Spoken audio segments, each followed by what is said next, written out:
Wow. Yes, that is the appropriate. What an adventure, too, to take on. Yeah, for 5 years to stay on that. That's a lot. Neat experience for the class, too. Good commitment. I don't have that attention span at 40, never mind. Yeah. We know. Wow, I try to say something positive about the story. This is what happens to me.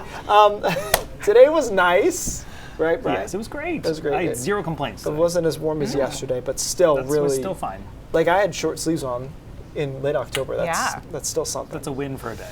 It will change, as I think we all knew that was going to happen, right? High temperatures today, 67 in Portland, 73 in Sanford, 75 in Freiburg. It is cooler in those locations now. Clear skies, not a whole lot of daylight left, but it will be clear through the first half of tonight, and then we'll be watching some fog move in tonight. And that fog will get pretty thick here by tomorrow morning. And the question is, how long does it take to burn off the fog? This is just one model's projection, but it seems relatively close to the other models as well, the global models, where it takes the first half of the day, basically, this is noon, to burn the fog off into the foothills and western Maine, and it takes the afternoon to do so into the mid-coast and down East Maine. And some spots right along the coastline here, Washington, Hancock County especially, may never clear out of that fog tomorrow, but most of us do.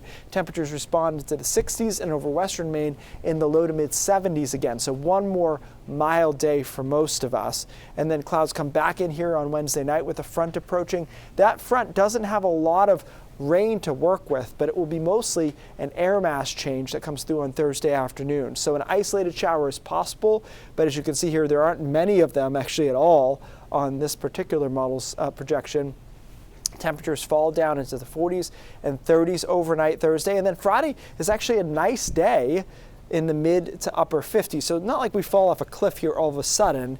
It's a gradual descent, but we'll have another front coming through on Saturday, and that front will be a reinforcing shot of colder air, and that's when I think you'll really feel it Saturday night, Sunday, when it feels like, okay, now we've settled it into late October, really feeling like early November on Sunday and into Monday. You can see that cool air kind of reach down here through that time period, Saturday, Sunday, and into Monday, but it gets pushed back away by a ridge next week, so likely we get back into the 60s by the middle of next week, if not a little bit warmer right around Halloween, which could be really pleasant depending on how it lines up. It's nice when you have a relatively mild Halloween, good for everyone. Temperatures down here on Sunday, Monday, but again, trying to climb out of that hole Tuesday, but more so probably into Wednesday and Thursday. So there's nothing egregiously cold here, but I will note that there'll be some overnights in the 20s, Sunday night, Monday night especially. So that is something that usually wakes you up a little bit when it gets cold like that. But the second shot of cold air is what you'll notice. I think on Friday you'll say, okay, the front came through, but it's still 55, 56, 57. That's not bad.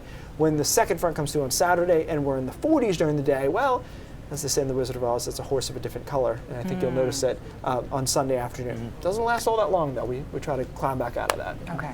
Thank you, Keith.